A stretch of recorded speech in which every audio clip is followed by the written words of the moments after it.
ফাহাম আব্দুস সালাম, জুলাই জাতীয় সনদ স্বাক্ষর নিয়ে সৃষ্ট অনিশ্চয়তার মধ্যে রাজনৈতিক দলগুলোর সঙ্গে অতি জরুরি বৈঠক হয়েছে। অন্তর্বর্তী সরকারের প্রধান উপদেষ্টা অধ্যাপক মোহাম্মদ ইউনূসের নেতৃত্বে গতকাল সন্ধ্যায়, মানে রাত হয়ে গিয়েছিল বৈঠকটা হতে, ফরেন সার্ভিস একাডেমিতে বৈঠক হয়।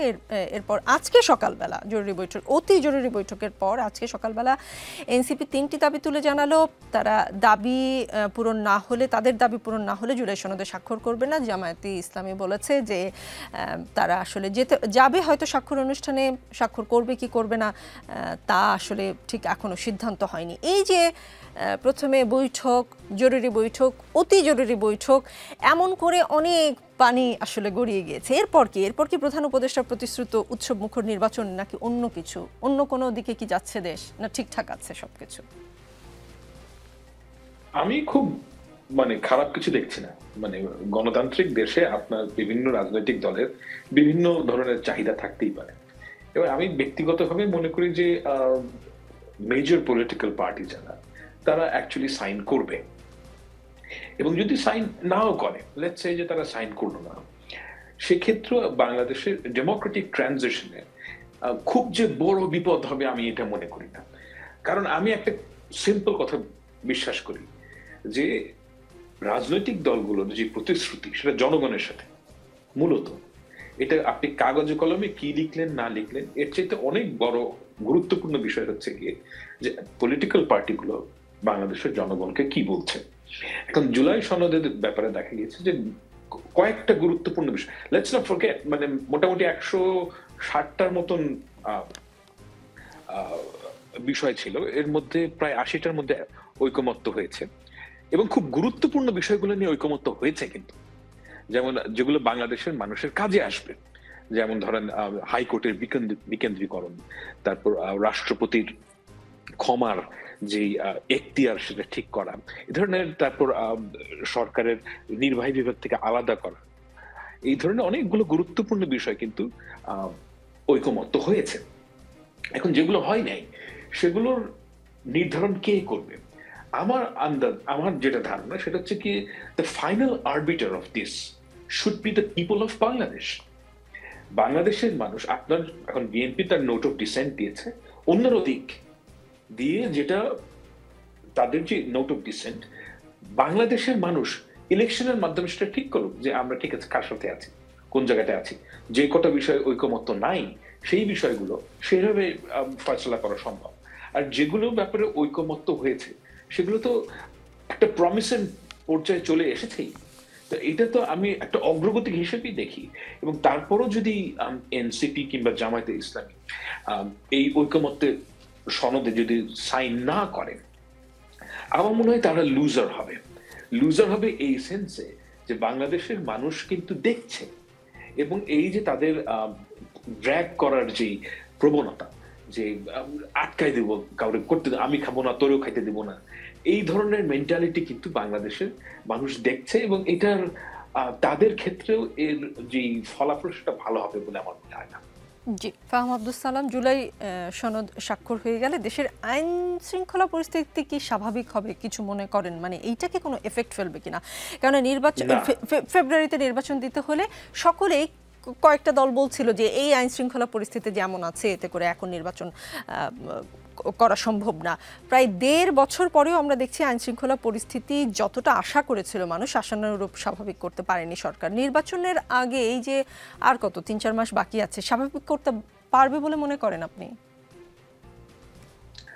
দেখেন, বাংলাদেশের যেই আইন শৃঙ্খলার অবস্থা, এটা যদি ভালো করতে হয়, এটা যদি স্বাভাবিক করতে হয়, আমাদের পুলিশ ফোর্সকে ওনারশিপ নিতে হবে, এবং এই ওনারশিপ নেওয়ার যে সমস্যা, সেজন্যই বাংলাদেশের ডেমোক্রেটিক ট্রানজিশন দরকার।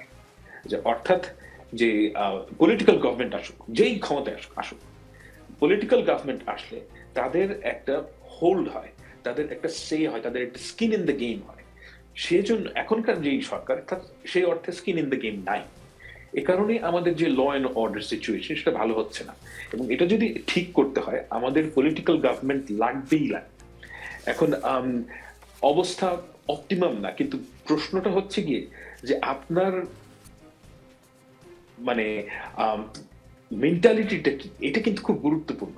যে আমাদের যেই বাংলাদেশের যে ভাঙাচোরা অবস্থা আওয়ামী লীগ করেছে, এখান থেকে যদি আমরা উত্তরণ করতে চাই, তাহলে আমাদের প্রত্যেকটা পলিটিক্যাল পার্টিকে এখানে পার্টিসিপেট করতে হবে। সকলের একটা প্রয়োজন আছে এখানে ঐকমত্য তৈরি করার, এবং সকলে এখানে পার্টিসিপেট করা উচিত। সবাই যদি মনে করে যে যে কোনো সমস্যা হলে যে এটা হচ্ছে না তাই নির্বাচন করা যাবে না, এটা হচ্ছে না তাই নির্বাচন করা যাবে না, এটা খুবই মানে ক্যারেন টাইপ আচরণ, এবং এই আচরণ আসলে লং টার্মে খুব ক্ষতিকর। এটা আমরা দেখেছি 91 সালে হাসিনা এই ধরনের মেন্টালিটির মানুষ ছিল। এখন এনসিপি এবং জামায়াত ইসলামী উভয় যদি এই মেন্টালিটি বজায় রাখেন, উভয়েরই ক্ষতি হবে এবং বাংলাদেশেরও ক্ষতি হবে। যে আপনি বলছিলেন আসলে পুলিশের মধ্যে কনফিডেন্স ফিরে আসলে বা পুলিশ যখন বিষয়টা হ্যান্ডেল করার চেষ্টা করবে মন থেকে, আমি যদি সহজ করে বলি, তখন হয়তো আইন শৃঙ্খলা পরিস্থিতির উন্নতি সম্ভব, এবং সেটা আসলে ইলেকশন না হলে হবে না। গতকাল রাতে রাজনৈতিক দলগুলোর সাথে যে বৈঠকের কথা বলছিলাম, জাতীয় ঐকমত্য কমিশনের অতি জরুরি বৈঠক, সেই বৈঠকে প্রধান উপদেষ্টাকে বিএনপি স্থায়ী কমিটির সদস্য সালাউদ্দিন আহমদ বলেন যে আমরা চাই আপনার সাথে প্রতিরক্ষা বাহিনীর সুসম্পর্ক বজায় থাকুক, রাষ্ট্র একটা ব্যালেন্সড অবস্থায় থাকতে হবে, আমরা নির্বাচনকে সামনে রেখে কোনো রকমের ঝুঁকির মধ্যে যেতে চাই না, যেতে পারবো না, সেটা আমরা এফোর্ড করতে পারবো না। প্রতিরক্ষা বাহিনীর সাথে সরকারের সম্পর্ক নিয়ে নানান আলোচনা, গুজবের রাত তো পারি হলো একটা, কিছুদিন পরপরই আসলে এগুলো মাথাচাড়া দিয়ে ওঠে। সম্পর্কের এখনকার যে স্ট্যাটাসটা, সেটা আপনার চোখে কেমন? দেখেন,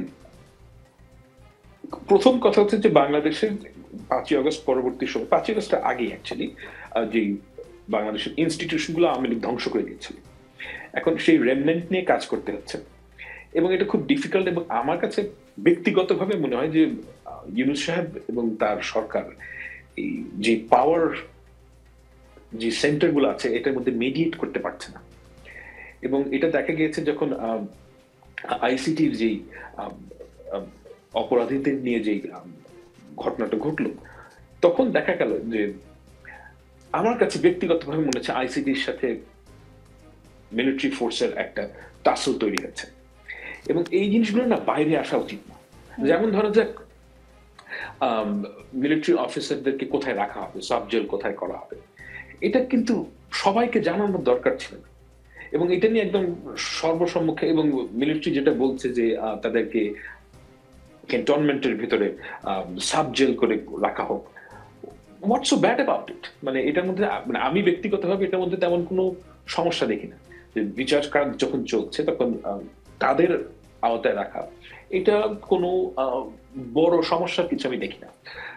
সমস্যা ব্যাপারটা হচ্ছে যে বাংলাদেশের এই যে ইউটিউবাররা এবং ফেসবুক অ্যাক্টিভিস্টরা, আনফর্চুনেটলি আমি নিজেও এটার মধ্যে আছি, যে মিলিটারি এবং সিভিল গভর্নমেন্ট এটাকে মুখোমুখি দাঁড় করিয়ে দিচ্ছে। এটা ভালো জিনিস না। আমাদের প্রয়োজন হচ্ছে কি, যারা গুম খুনের সাথে জড়িত তাদের বিচার করতে হবে। তার মানে এই না যে আপনি পুরো ইনস্টিটিউশন 46 ব্রিগেড, মানে রাতের বেলায় কোনো একটা কিছু হলেই কু হয়ে যাচ্ছে, মানে প্রতিটা ব্যাপারে কিছু পান থেকে চুন খসলে কু, নাহলে রয়্যাল এজেন্ট, এই ঘটনাগুলোর অ্যাসপিরেশন গুলো খুব ভালো না।